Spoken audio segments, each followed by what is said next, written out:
Assalamualaikum warahmatullahi wabarakatuh. Wilujeng enjing pemirsa, patepang deui sareng simkuring Reza dina Kilas Warta. Edisi Kaping 24 Februari 2002 hiji. Pamirsa, salami 5 menit kapayun simkuring bais nyarengan pamirsa dina Warta Sagudaran Jawa Barat. Di dieu simkuring bade ngadugikeun warta anu ngeunaan warga binaan Jago Sisingan. Warga binaan di lapas kelas 2A Subang mibanda kaparigelan dina mintonkeun seni sisingan. Cenah eta kaparigelan teh hasil tina latihan di jero lapas.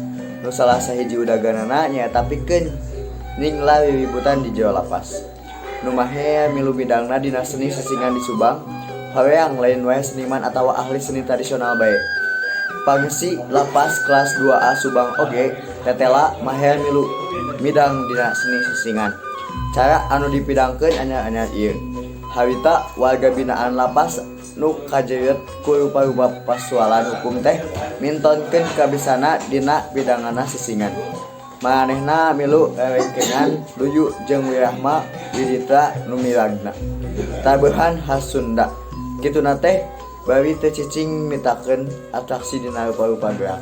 Susi Susilawati akan wil Kemen Hukam. Jabar nu ngahaja nyasian eta atraksi warga binaan di Subang.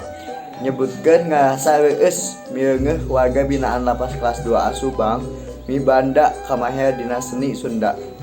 Nurutkeun Susi eta hal teh alus pikeun ningla ributan di jero lapas jeung bisa dijadikeun marga gesan ngarekeutkeun hubungan antara patugas lapas jeung warga binaan.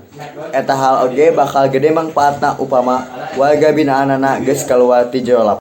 Sakitu wae anu tiasa didugikeun ku abdi, kirang langkungna nyuhunkeun dihapunten bilih aya kalepatan. Wassalamualaikum warahmatullahi wabarakatuh.